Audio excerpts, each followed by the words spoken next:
Hola, estimados amigas y amigos. Hoy en Historia en Breve hablaré de Lucio Blanco Fuentes, conocido como el Caballero de la Revolución y también el Mosquetero. Esto en conmemoración del 99 aniversario de su muerte. Lucio Blanco, coahuilense, fue un intelectual y revolucionario connotado de la Revolución Mexicana. De hecho, actuó en esta revolución desde el primer ataque de los magonistas en Las Vacas, hoy Ciudad de Acuña, hasta su muerte en 1922. Fue magonista, maderista y constitucionalista. Fue uno de los firmantes del Plan de Guadalupe y fue quien realizó el primer reparto agrario de esta época en la hacienda Los Borregos en Tamaulipas. Lucio Blanco nació en Adadores, Coahuila, el 5 de julio de 1879, de raigumbre republicana, pues fue descendiente del abogado coahuilense Miguel Blanco Musquiz, a la vez que fue ministro de Guerra y Marina en el gobierno de Benito Juárez y a quien correspondió recibir los partes de guerra y el del triunfo del ejército mexicano contra el ejército francés. Lucio Blanco, republicano de cepa, se destacó por su valentía y arrojo en los combates y sus ideas de justicia social que puso en práctica en cada una de sus acciones.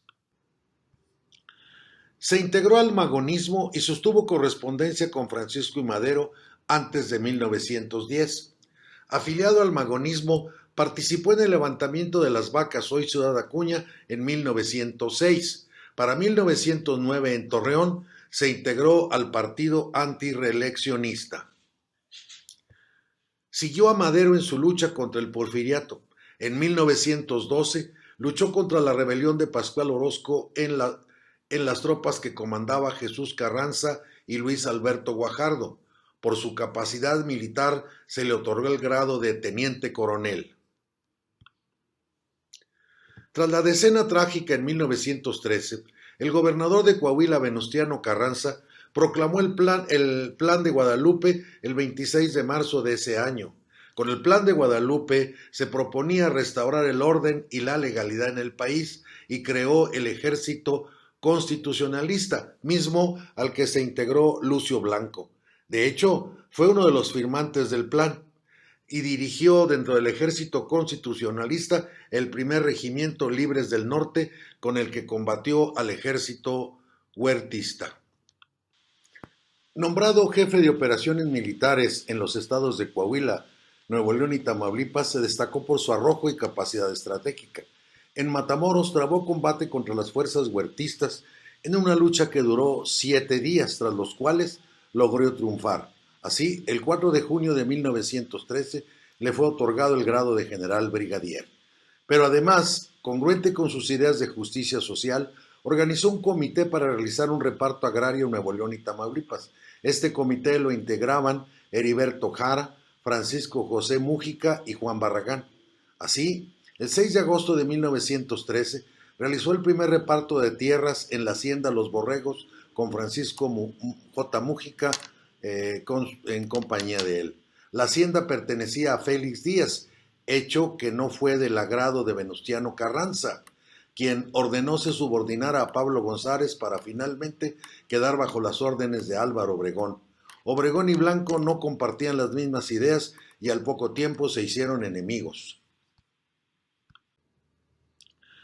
Lucio Blanco fue jefe de la División de Caballería del Cuerpo de Ejército del Noreste. Formó parte de la comisión que firmó los tratados de Teoloyucan que sellaron la derrota del gobierno de Huerta el 13 de agosto de 1914. El 20 de ese mismo mes, Venustiano Carranza hizo su entrada triunfal a la Ciudad de México, acompañado por los principales jefes del ejército constitucionalista, entre los cuales estaba Lucio Blanco. En la Ciudad de México le fue encomendada la defensa de la ciudad. No obstante, tuvo serias diferencias con Carranza y Obregón, y a su vez estos con Villa y Zapata. Lucio Blanco intentó conciliar y lograr una una reconciliación con los villistas y zapatistas, no lo logró. Lo que sí logró fue finalmente que hubiera un encono en contra de él. Desilusionado, abandonó el ejército constitucionalista para unirse a la soberana Convención Revolucionaria de Aguascalientes, que desde el 10 de octubre de 1914 empezó a sesionar. Se unió ahí a la decisión de desconocer a Venustiano Carranza. Posteriormente, cuando la convención nombra a Eulalio Gutiérrez Ortiz como presidente de la República por la convención, fungió como ministro de Guerra y Marina. Desde ese momento combatía al carrancismo, pero también tuvo diferencias con los villistas, lo que le obligaron a emigrar a Estados Unidos. A su regreso, buscó la reconciliación con Venustiano Carranza. Finalmente logró esta reconciliación con el presidente Carranza. En 1920, Adolfo de la Huerta, gobernador de Sonora, apoyado por Obregón y Plutarco Elías Calles, desconocieron el gobierno de Carranza. Lucio Blanco, en virtud de su apoyo al presidente, tuvo que exiliarse a Estados Unidos. Tras el golpe de Estado con Carranza y su asesinato, asumieron el poder los sonorenses, primero Adolfo de la Huerta y a partir de diciembre de 1920 Álvaro Obregón. El 2 de junio de 1922, desde Laredo, Texas, Lucio Blanco encabezó una rebelión contra el entonces presidente Obregón. Blanco acordó con Francisco Murguía volver a México y vengar la muerte del presidente. Obregón convenció a los revolucionarios Ramón García y Aurelio Martínez para traicionar a Lucio Blanco. El plan fue ayudarlo a cruzar el río Bravo. Para ello, el 7 de junio de 1922, en el traslado en una embarcación, sorpresivamente lo esposaron y lo ataron a ambos traidores. Lucio Blanco se lanzó al agua y se llevó consigo a sus dos captores. Los militares al otro lado del río empezaron a disparar intentando matar a Lucio Blanco, pero sin quererlo, a quien mataron fue a los traidores.